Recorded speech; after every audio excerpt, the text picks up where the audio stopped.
Welcome back to The Whole Person Revolution, a podcast of Comment Magazine. I'm your host, Ann Snyder, and today is the fourth episode of a summer season devoted to the question, how does cultural change happen? How do we begin to understand the processes that lie behind swings in norms and values, for better and for worse? With me to discuss this is someone who's been up close to the sacred terrain of shifting attitudes towards people, towards divergent notions of rights and belonging, towards conceptions of nation and pluralism, and how all of this swirls around the brass tacks machinery of public policy. Ali Noorani served as president and chief executive officer of the National Immigration Forum for 14 years, where he oversaw an effort to shape the policies necessary to make America's immigration system serve the national interest, meeting the needs of the economy, our workers and families. While there, he also authored two excellent books, the first titled There Goes the Neighborhood, How Communities Overcome Prejudice and Meet the Challenge of American Immigration, which was published in 2017, and the second titled Crossing Borders, The Reconciliation of a Nation of Immigrants, published in 2022, both of which I highly recommend. Meanwhile, he did all this while I at least watched him go to great and strategic pains to understand and even sympathize at times with those groups who, upon first blush, might be perceived as the forum's obstacle, you might even say enemy. We'll get into what I mean by that in this conversation, but at his heart, I view Ali as a bridge builder. And in an age where issues of boundaries and borders are as much live wire fissures in global geopolitics as they are increasingly central features of modern personality and imagination, Ali's experience dwelling at the border, both national and human interior, carries a unique potency. He is speaking to me now from his new seat at the William and Flora Hewlett Foundation, where he is heading up their U.S. democracy program. Ali, welcome. It's really nice to have you on the Whole Person Revolution here. Thank you so much, Ann. It's wonderful to talk to you. I kind of miss hanging out with you in D.C. and having more regular conversations. So thank you so much. Yeah, no, it's a joy to see you. So, Ali, I just did my best to capture a little bit of the National Immigration Forum's work, but you are really the expert. What was and remains the mission of the forum, and what have been and continue to be its tools for fulfilling it? Sure. So the National Immigration Forum was founded in 1982, really through this very, very clear goal of building the coalitions necessary to pass what was then the 1986 amnesty legislation that President Reagan signed. And back in those days, kind of the DNA of the organization was established to really try to kind of create the unlikely relationships that would then provide the political space necessary for policymakers to find the solutions around immigrants and immigration. And, based on that DNA, over the last 30, 40 years, the organization has really always tried to think about, okay, how do we advance immigration reforms that are not only in the interest of immigrants, but in some ways, more importantly, in the interests of the country writ large, and really always trying to, think about coalition building, think about who wasn't being engaged. And, as I was, had the honor of serving at the organization, I always tried to think about, who we weren't talking to, but also at every step, really trying to challenge my own assumptions about whether it was a person, a policy, or a community. Was that sort of posture in you from the get-go when you began initially leading the forum, or were there kind of a series of encounters that humbled your own assumptions of who thought what and who really needed to be persuaded? Did you find your own aperture stretched and expanded over the course of really listening to a wide range of constituencies? Well, I think the personal side of this is my parents immigrated to the States from Pakistan, and we ended up growing up in Salinas, California. I was born in Santa Cruz, but we moved to Salinas when I was about 2 years old. I grew up with the children of farm workers or the children of farm owners. So there was a lot of kind of divergence, if you will, in the communities or the friend groups kind of growing up.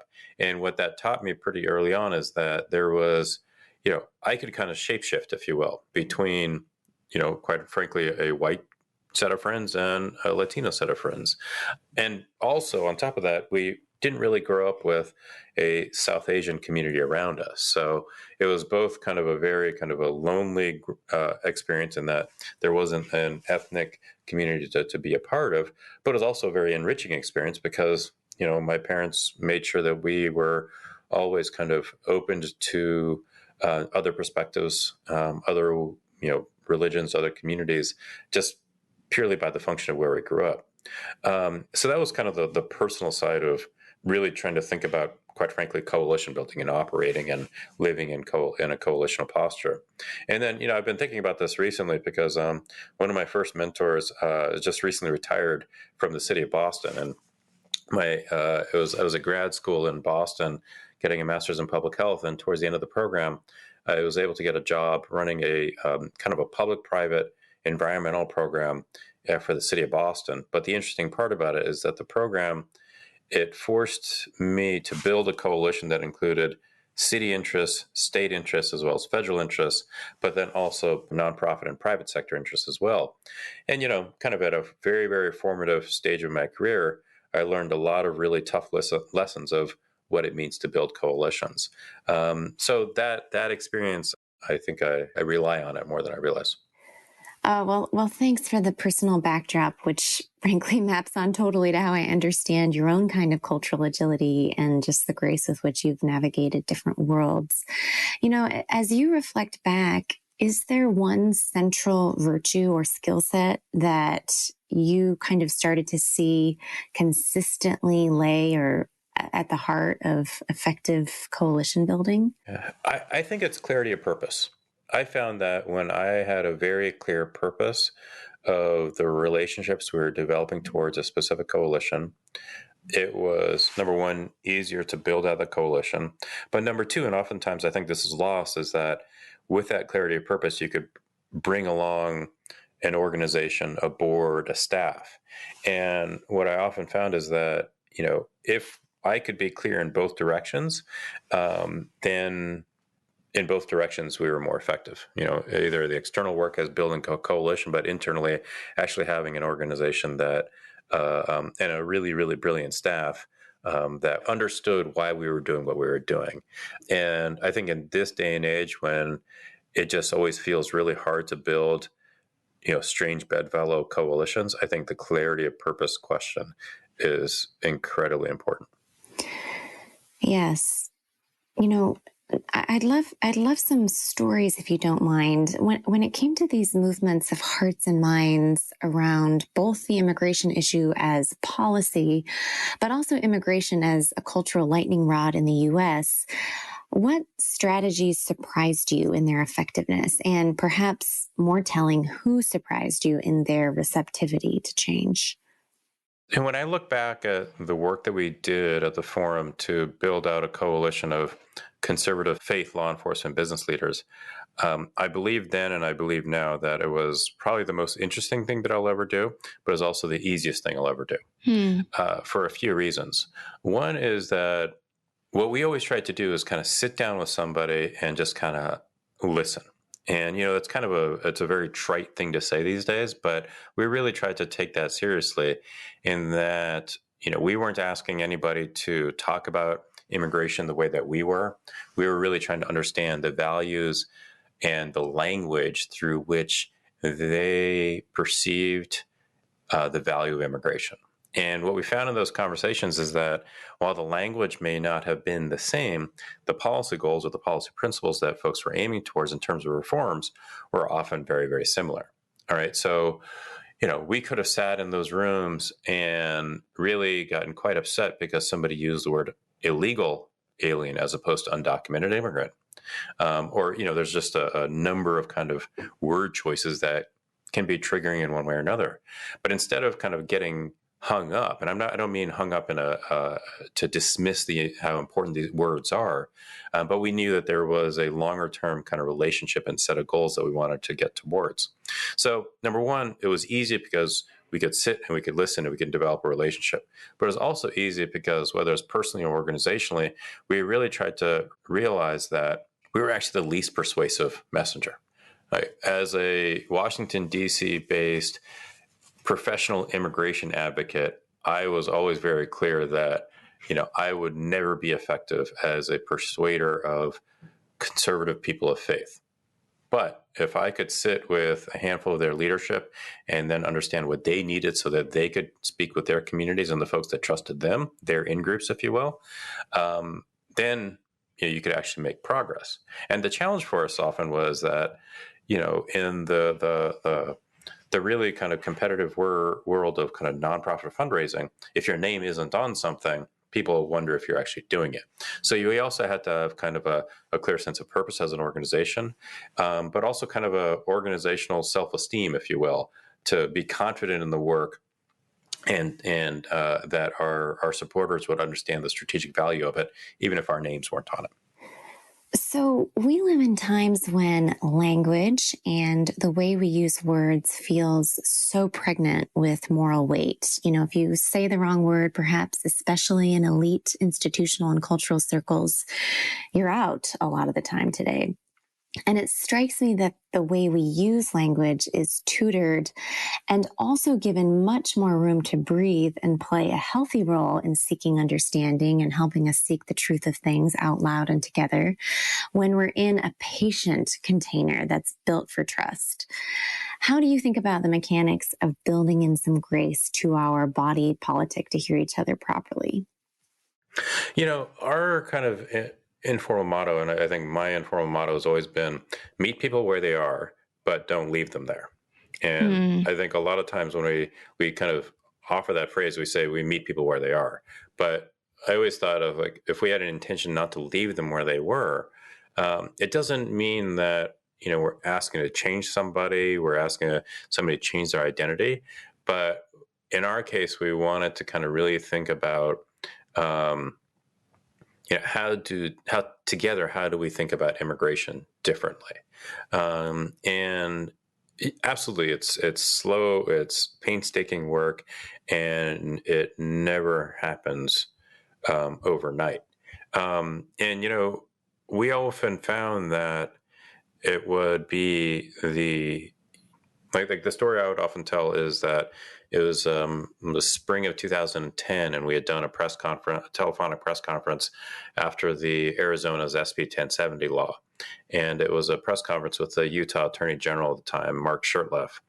And the last time he had been in national press, he had tweeted from an execution, and he tweeted in favor of the death penalty.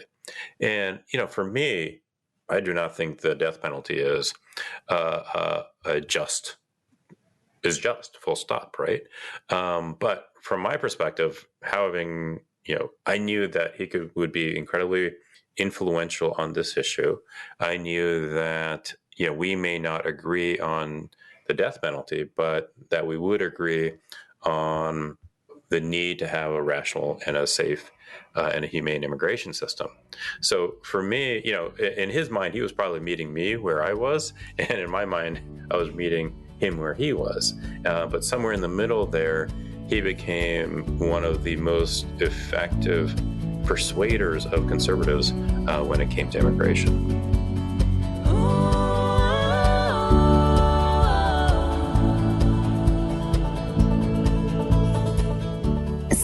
Obviously, you know who Comment is in terms of our own identity as a journal that's trying to bring more of a theological imagination to puncture an overly politicized one in our era, and yet to do so in a way that hopefully reaches a secular ear and provokes that ear, if not taps into some unspoken yearnings and longings. So this whole mission makes me very interested in the unique ways in which devout people and religious communities can be soft. I don't know, and I'm quite sure actually softness, quote unquote, is not always our reputation in many quarters and for a legitimate reason. But for those of us who hail from or find ourselves steeped in the Christian tradition, there is or should be a muscle that is familiar with both the psychological and more deeply spiritual terrain of things like confession and rebirth and what it is to be remade. We begin this walk of faith from a place of humility, of not having all the answers, of needing help morally and otherwise, of needing salvation. Notions of being converted by a word, by the word, are part and parcel of what it means to walk this long walk of faith, seeking understanding. So I'm wondering, what has moved you, if anything, about getting to know perhaps particularly conservative faith communities on the issue of immigration? So a little bit of the backstory here, right? So this is, again, probably around 2010. And at this point, I'm really trying to think about, okay, what's missing in the immigration movement? And what was missing is really kind of a return to a real specific focus on broad coalition building and more specifically engaging conservative and moderate communities. And at that point in my mind, I kind of thought about this very tactically. And I said, okay, if immigration for most Americans is actually a social policy issue, not an economic policy issue, because of the way the country is changing, which kind of community within the U.S. is incredibly influential when it comes to social policy? And that kind of took us to the evangelical community. So, and kind of my theory, again, was very tactical of, okay, let's create a debate, let's create a wedge. And then, I wrote this in the first book, and then we'll get the crazy evangelicals on our side. And I just realized that for a couple of different reasons that was the wrong way to go about it, right?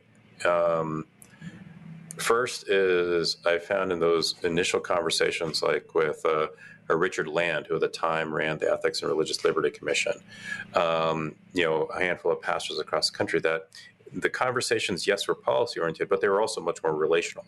And people were looking to see, quite frankly, if they could trust us as an organization, me as an individual.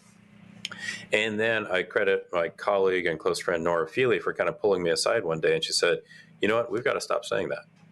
We've got to stop saying the term crazy evangelicals, because if that's the way we're thinking about it, we are never going to actually free ourselves from developing the trust that this work is going to depend on. So for us, it was kind of like, okay, we've got to use our language and kind of what that means to us just internally very, very differently. And then from that point on, it was really an effort on our part to develop those relationships where we could trust each other. And I mean, our mutual friend, Dr. Russell Moore, right, has kind of gone on to be one of, at least for me, like one of my kind of closest friends in a lot of these types of conversations about, what does human dignity mean? What does it mean in the context of immigration? What does it mean in the context of democracy? But like I've known Russ when he first landed at the RLC, and he had no reason whatsoever to trust me with kind of a really big job, a really big issue, as he was kind of setting his feet at the RLC. And I've never asked him what led him to kind of say, okay, let's figure this out. I'll trust him. But it was, for me at least, it was very much a change in language, which led to a change in mindset, which then led to a set of relationships that, quite frankly, have transcended the issue of immigration. And I am not a different person, nor is somebody like Russ a different person in terms of what we believe and our values or our principles. But our principles may not be the same in terms of different policy questions, but I think our values in terms of treating people with dignity are the same. And I think that's a connection. Thanks, Ali. So, Russell Moore is a good example of a kind of disposition I'm interested in. What has been your relationship to these kinds of border stalkers, what some might call Ingroup Moderates, that live and work in the fractures between different worldviews, subcultures, and moral geographies? And when I wrote Crossing Borders, I started really thinking about polarization, identity, and then in groups and kind of the communities that we are part of based on our race, our religion, our geography, our gender. And then have been thinking about it even more in my current kind of role. And, as I look back at the last 10 years, a lot of kind of the conversation around polarization 10 years ago was focused on Congress and elite policymakers and the ideological differences between Democrats and Republicans that was kind of keeping Congress from solving big problems like immigration. I almost forgot about that. You're right. It was located on Congress. That you're bringing me back. Yeah, it's kind of wild. And then over the last 10 years, the idea of polarization has really expanded, or I shouldn't say the idea, the reality of polarization, so that now the literature talks about effective polarization, where groups have a deep distrust of one another, again, based on, if my in-group is, a secular progressive South Asian in the Bay Area, I'm going to deeply distrust the white conservative evangelical from Iowa. And in some cases, it's not even just distrust. It's real divisiveness and, quite frankly, emotional hatred for a lot of people. And contempt. Contempt, right. So the question that I've been grappling with is that, okay, if polarization is now, quite frankly, a political strategy because politicians and the forces around politicians are kind of increasing effective polarization in order to increase their own ideological-based power in Congress, what do you do about that? Because the slippery slope that we're on is that we go from a society that is effectively polarized to a society that has just a growing and growing level of extremism that then leads to political violence. And I would agree with you. I don't think in-group moderation is quite the right term, but I do think we would both agree that those of us, regardless of kind of who our in-groups are, whether they're progressive or conservative or, whatever the label is, right, or evangelical, oftentimes we're in these conversations with our in-groups and we're saying, you know what, this doesn't feel right. Mm-hmm. We are talking about something or somebody in a way that it doesn't quite fit. And it takes an incredible amount of courage for anybody to kind of say to their friends, their family, their community in their in-group to say, I don't agree. And I'm going to think about this differently, and I'm going to establish a relationship and a conversation with somebody that is outside of my in-group. And I think instead of, thinking about it as kind of in-group moderation, perhaps it's in-group de-radicalization. Because on the current trajectory, we're just becoming a more and more radicalized society. That's good, Ali. And that's more of a real action and verb and commitment. I like that. And I don't think we're not going to tamp out polarization. We're human beings. We're just by our nature always in some level of conflict with each other. So how do we have a better type of conflict? Yeah. Well said. Very well said. It reminds me of one of our most popular essays we published over a year ago by April Lawson that sort of spoke about conflict as a surprising way to bridge our divides, and that it's not that we need to avoid conflict, but we need to learn how to have healthier conflict. So I'm wondering, how does everything you've just said, now that you're situated on the other side of the civil society line, more specifically philanthropy, how are you understanding the possibilities for philanthropic levers of change, both the narrative change question, persuasion, but also this de-radicalization you're talking about? How can philanthropists, whether individual or large foundations, find their proper place in the toolkit? Yeah, that is a really tough question. It's not quite clear in my mind right now of what the forward-leaning action is, but I do know that I'm kind of running across things that it feels like this is not what it is. So for example, there's a lot of talk about, pluralism, whether it's pluralism in society or pluralism among philanthropy. And, we had talked about this a little bit earlier in the conversation. And I think that pluralism is kind of falling into the same trap of kind of of moderation, where people are believing that if we are part of a pluralistic society, that people are giving something up. So what I've been trying to think about is, okay, what is the language? What are the set of principles? What are the strategies where people feel like they all have a vested interest in its success, right? How do we, from a range of different issues, kind of really advance an inclusive democracy so that every person can live to their fullest potential, and be not only aspirational in our language, but also be affirming in our language, in that we're not asking people to change. We're asking people to, think about the potential of their neighbor, or the potential of somebody that they may not identify with, just like they think about their own children's potential. There was a phrase you used that I found very lightning bolt helpful. How do you claim and articulate a vision in such a way that everyone has a stake in its success? I loved that. Can you talk more about this, expand on it? If you're organizing a community, what you need to do is understand what that community's self-interest is, right? So what is the American public's self-interest in a functioning immigration system, a functioning democracy? Pick your issue. And I think one of our biggest challenges is that, so many of our systems are set up to put one person's self-interest above another's. And this is where I think the interplay between a national narrative around who we are as a country needs to find that interaction with, the population's kind of collective self-interest. And I think that there is a way to do that you're not running afoul of somebody's religious beliefs or lack of religious beliefs. And so much of our conversation these days is just kind of wound up in those divisions that it's hard to kind of break through.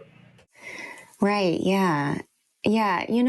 I've been trying throughout these last 6 months of these 2 issues of Comment and this whole podcast series. My team and I have been trying to study movements that we would view as positive, and in our tradition would even use the word redemptive, where consistently more and more human beings are able to fulfill their plenitude and infinite dignity.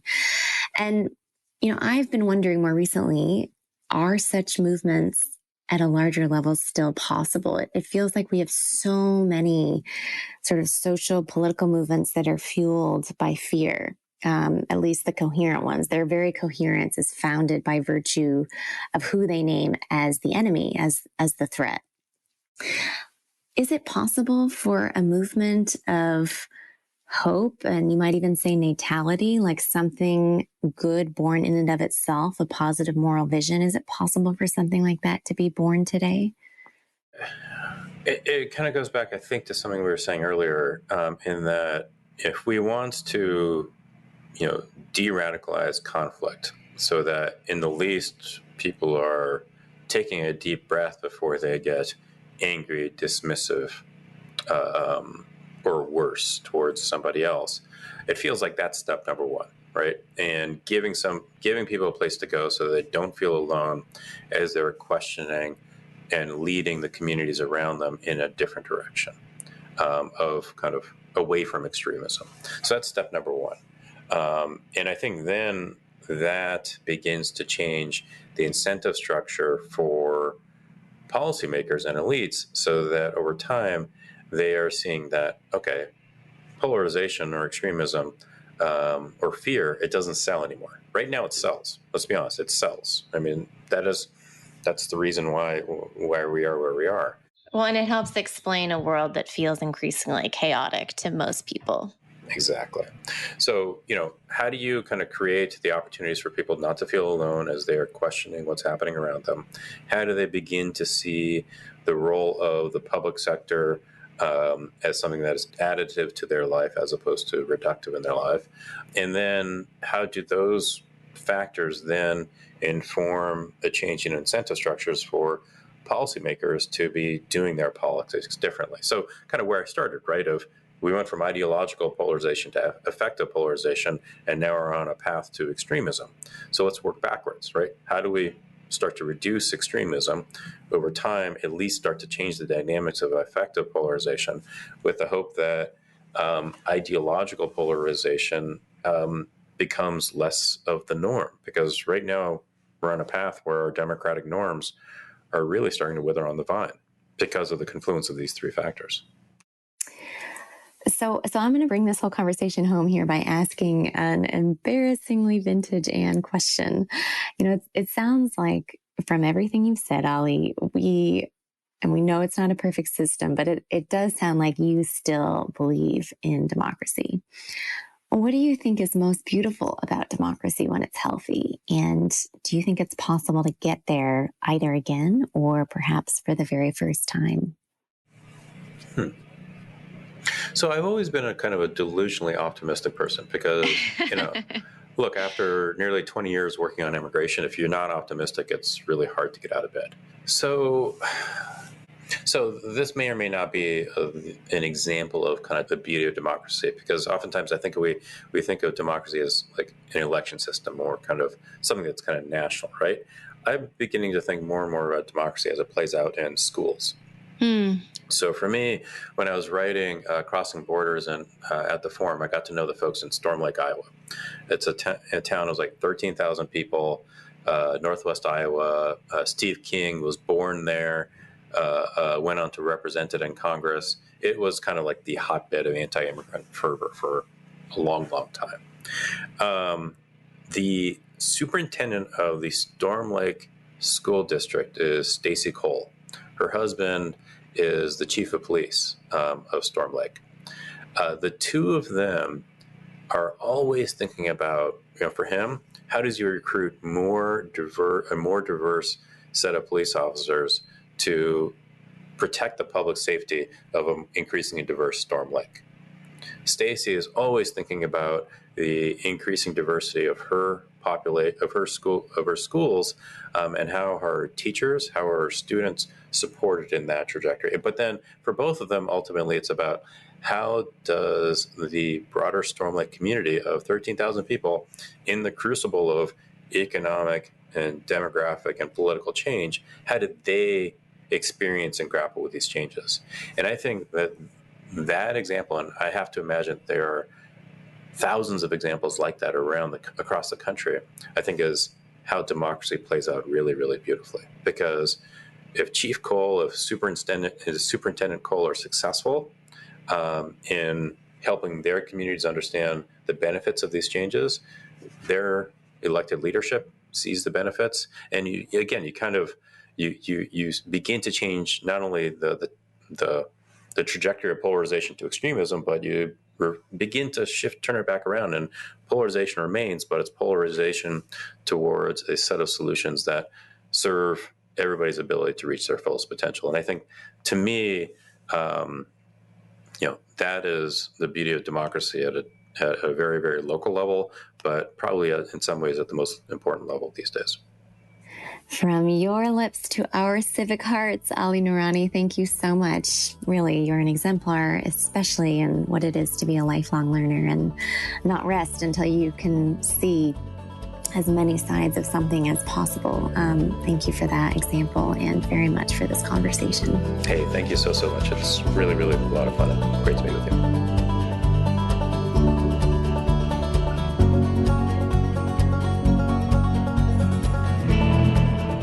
Thanks for listening to The Whole Person Revolution, a podcast of Comment Magazine.